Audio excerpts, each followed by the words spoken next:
Thank you. And so now we get to make the piano sound a little more normal again, because you probably noticed that there was this strange sound, which I achieved by putting blue tack on the string. So let's see. So that makes the three strings all sound like this same pitch. It's kind of a beautiful technique that Chris sort of invented. Did you have anything to add before we move on? I just want to make a disclaimer. For our clinical trials, we definitely refrain from using music like this for a couple of reasons. So we actually, for these public concerts, we love to engage a very dynamic range of repertoire that makes, for example, familiarity with novelty. And there are a lot of neuroimaging studies highlighting the very different neural pathways impacted by familiar versus novel music. And also in the neurotransmitter releases. And when we're exposed to music, after just less than a couple of seconds, our brain goes through a cascade of neurotransmitter releases that range from dopamine. That's more with either really your favorite piece of music or to novel stimuli. Think like riding on a roller coaster. So our brain produces dopamine. Also, when the music is more comforting. If you love, for example, Chopin Nocturne, and many of you know this. This is familiar and comforting.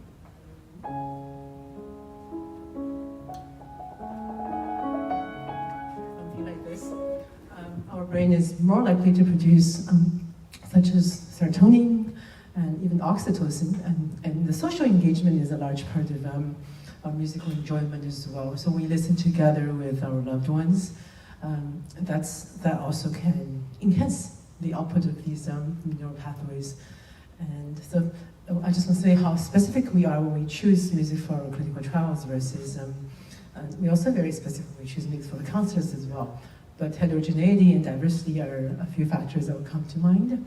And if we go through the whole concert season, we had orchestra that came to perform. We did the Gershwin Rhapsody in Blue. We have a lot of chamber Grammy-winning or Grammy-nominated chamber ensembles that come with a lot of standard repertoire, Mozart, Brahms. We also try to feature new music that you may not be as familiar with as well, specifically because of the very different brain activation that these different types of works elicit. So do you Well, just that I think maybe we're going to get to some serotonin release then in the next couple of minutes, because there's a set of pieces which I love very dearly by Johannes Brahms, which in a different way embody improvisation, but in a snapshot or in a composed form. That combination of planned composition and spontaneous improvisation. So these are three pieces from a set of works that Brahms wrote when he was quite advanced. These are some of his latest piano works, Opus 118. And I would say the middle one, we start with a rather fiery piece, and then the middle one is very much in that sort of Chopin nocturne category. So it'll be interesting to see how that maps on the screen here.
Thank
you. Next, we have a piece by Franz Schubert, another Austrian composer. I guess I've really prioritized Austrian composers today. I don't know quite why, but Franz Schubert wrote this piece called Impromptu, which I think already conjures notions of improvisation, the idea of something happening in the moment. And Schubert is most known for songs, for telling stories between the voice and the piano. And in a way, this piece, this Impromptu, is like a song without words. So it's really a very subjective thing for the listener and also the player to collaborate in inventing a story, a story for the song without words.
So we've made an artistic direction decision to skip over one very short piece, but we'll hear now the perfect encapsulation of fantasy or improvisation and structure or sonata. And this is a piece that the great composer Beethoven was experimenting, just like we're, I guess, experimenting here. He was experimenting in much the same way. How can he combine these two different impulses? The impulse to create in the moment and to have a free flow of non-associated ideas, and then the desire for the sort of rational enlightenment desire for dialogue, for synthesis, for argument, for polemic, for ideas to engage with each other in a structured and rigid way, and that's the sonata. But this piece he called sonata quasi una fantasia, which is to say a sonata, a structured argument in music that is almost a fantasy. And this, maybe some of you know it by the name Moonlight.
Thank you so much, David. Those of you familiar with the piece, you notice he did some improvisation in, especially added some beautiful cadenzas. And from the research side, the neural pathways required by kind of the creative process in the moment is almost contradictory to performing memorized music. And you can embody the best of both worlds, which is amazing, because a lot of classical musicians, especially if they never took any formal training in improvisation, they didn't study jazz, it's almost a competing process in the brain to perform memorized music versus, which is mostly delivered by motor control, and versus improvisation. So thank you for demonstrating that. It will be very interesting to look at the data.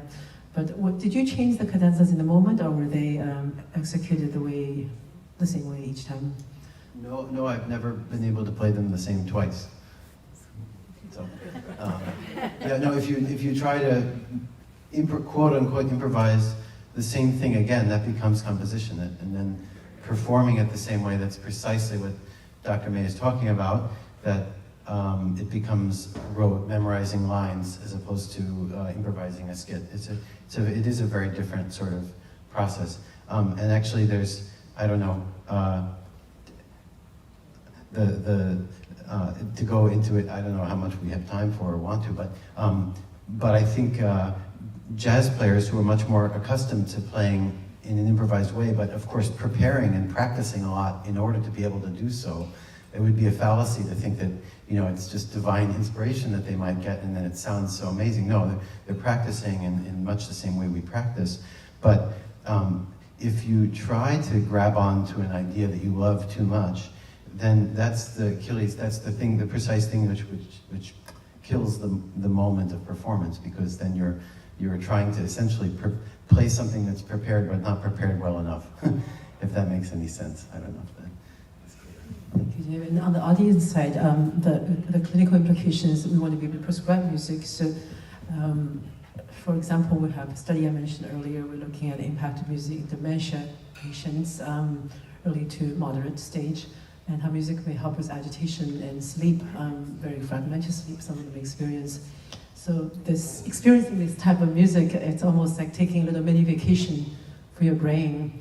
It really transports you to somewhere, whether you're physically incapable of doing more exhausting exercise. Even for our post-operative surgical patients during the recovery period, if we expose the brain to music, it can help repair or help speed up the neurological recovery process as well by delivering oxygen and blood flow to critical regions that may not otherwise have a chance to start repairing later on in the recovery process. So I want to thank David again for an incredible performance. And thank you, Dr. Pinto, for our volunteer. Happy to share with you about your experience. Maybe we'll see you tomorrow also.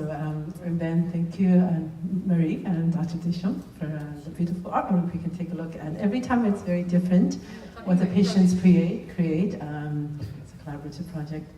Talking of improvisation, this is definitely, but I think we should take a moment to thank Dr. Mei Rui, who's been spearheading this amazing project, and there's so much work behind the scene for this amazing quality of science and music come together, and she does so much, and she's a mom and a neurosurgeon. I mean, it's amazing everything she does, but I really feel like we could give her a big applause because there's so much she does for us. Thank you again. And tomorrow, if you want to experience a very different program, it will be 7 o'clock at the Stanley Hall downtown in 401 Louisiana Street. If you want more information, please reach out to me. David and I will be playing together. And if you want to see a schedule for our upcoming concerts, you can scan the QR code or in the back of the program as well. Thank you. Bye-bye. Enjoy some refreshments.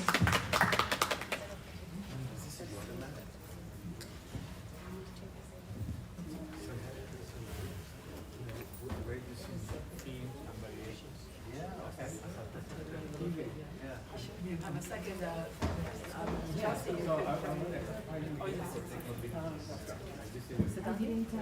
Thank you, Jennifer. Did you grab some food? Oh, thank you. Yeah. This was an added concert, so we didn't promote it. Thank you for your center. You guys are always promoting.